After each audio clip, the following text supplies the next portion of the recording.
Berbicara tentang kuliner yang ada di Kabupaten Sumeneb itu beragam sekali ya, banyak ya. Salah satunya adalah campur ya. Tapi ketika kita berbicara tentang persoalan campur, jadi kuliner campur namanya, ini tidak bisa dilepaskan dengan dua jenis kuliner yang ada di Sumeneb. Salah satunya adalah soto, yang satunya adalah rujak Sumeneb tentunya. Jadi kita tahu rujak Sumeneb itu kan bumbunya pakai kacang, pakai petis apa dan semacamnya. Tapi kalau soto pakai lontong, terus kemudian ada kuahnya. Walaupun sebenarnya kita tahu bahwa kuliner khas Madura terutama di Sumeneb itu awalnya ya kering sih, tidak berkuah, banyak yang tidak berkuah lah. Nah, campur ini muncul sekira awal-awal prakemerdekaan ya, di mana masyarakat kita sudah mengenal soto, sudah mengenal rujak pada saat itu. Nah, prakemerdekaan sekitar tahun 1943 kalau nggak keliru, itu sudah mulai terjadi ekspresi yang dilakukan oleh masyarakat di pinggiran, masyarakat di pedesaan. Jadi mencoba mengawinkan bagaimana rojak dan soto itu menjadi sebuah kuliner yang bisa dimakan oleh mereka. Nah, inilah yang dikatakan, kenapa kuliner ini dikatakan kuliner campur. Campur itu kan bahasa Madura, dalam bahasa Indonesia itu campur. Berarti perpaduan antara soto dan rujak Madura. Nah, oleh karena itu, tetapi campur itu sendiri memiliki karakteristik yang sangat khas ya.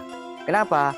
Karena seiring dengan berjalannya waktu, campur itu ada yang campur yang tanpa santan, terus kemudian tambahannya ada campur yang memang ditambah dengan santan untuk menambah kegurihannya. Nah, terus kemudian ada yang namanya campur rosak. Campur rosak itu mereka memang tidak pakai santan, hanya kuah tapi ditambah sayur. Kenapa dikatakan campur rosak? Karena memang orang Madura itu kan dalam tanda petik selama ini kan nenek moyang kita kan jarang gitu ya suka sayur, karena ini tambahannya adalah sayur. Nah, oleh karena itu campur ini prakemerdekaan sekitar tahun 1943 ini mulai berasimilasi antara soto dan rojak itu kemudian menjadi campur. Dan campur yang murni dalam arti soto campur itu yang memang ada campuran-campurannya itu tanpa santan, dan itu berkembang di daerah-daerah tinggi. Kenapa saya katakan di daerah-daerah yang memiliki dataran tinggi? Karena mereka ekspresinya lebih kepada bagaimana mencoba untuk meramu ya makanan campur ini tidak begitu sedap dan semacamnya. Namun ada campur yang pakai santan. Campur yang pakai santan itu berkembang di beberapa kecamatan, yang kecamatan-kecamatan itu banyak bertumbuh pohon kelapa. Karena santannya berasal dari situ. Sehingga dua jenis campur, namun esensinya tetap campur. Nah, kenapa saya katakan esensi campur? Karena di dalamnya ada makna filosofinya yang sangat luar biasa.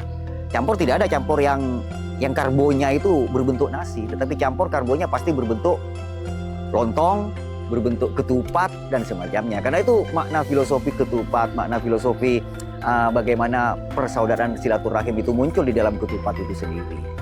Nah, oleh karena itu campur menjadi khasana kekayaan kuliner yang dimiliki oleh masyarakat Sumeneb tentunya. Walaupun kita tahu ada jenis campur rosak dan campur yang tidak rosak gitu kan. Kemudian ada campur yang murni-murni campur itu, soto-soto yang hanya memakai bumbu rujak. Jadi ya mirip soto tetapi ditambah dengan bumbu rujak. Yang dimaksud dengan bumbu rujak itu merupakan kacang yang dihaluskan, kemudian dimasukkan, ditambah, kemudian dikasih kuah. Itulah campur yang tanpa santan. Tetapi di sisi lain ada campur yang memakai santan, tetapi kuahnya itu beda dengan kuah soto. Lebih dominan santannya. Pola-pola di awal itu yang seperti saya katakan, ketika campur itu sudah perpaduan antara soto dan rujak. Nah, kita tahu kan masyarakat kita dulu kan prakemerdekaan itu kan sangat sulit. Kalau sekarang ada UMKM, ada rombong dan semacamnya. Tetapi masyarakat kita entah itu menjual apen, itu menjual rap-orap dan semacamnya, itu mereka pakai ini. Pakai palasa istilahnya itu. Sebuah anyaman dari bambu yang kemudian bahan-bahannya ada di situ, keliling ke pasar. Jadi tidak pakai rombong seperti UMKM atau kaki lima seperti yang sekarang. Itu pada awalnya. Karena mereka berkeliling. Nah, kita tahu juga sama dengan sate yang berkeliling dipikul ke sana kemari itu. Itu teknik memang pola penjualan yang dilakukan oleh masyarakat Madura. Karena kita tahu kenapa namanya itu anyaman yang dari bambu itu palasa ya, palasa itu. Ada palasa, namanya palasa itu ya.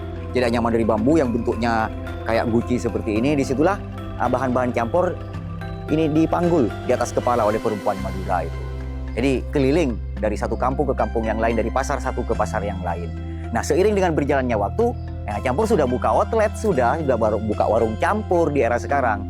Tapi di awal-awal prakemerdekaan hingga pasca kemerdekaan, dan campur itu mulai buka warung itu sudah mulai di awal tahun 1980-an ya. itu sudah mulai buka warung. Namun sebelum itu jarang-jarang sih sekali itu yang buka warung yang stay di satu tempat itu. Itu sistemnya sistem keliling. Itu model marketingnya ya.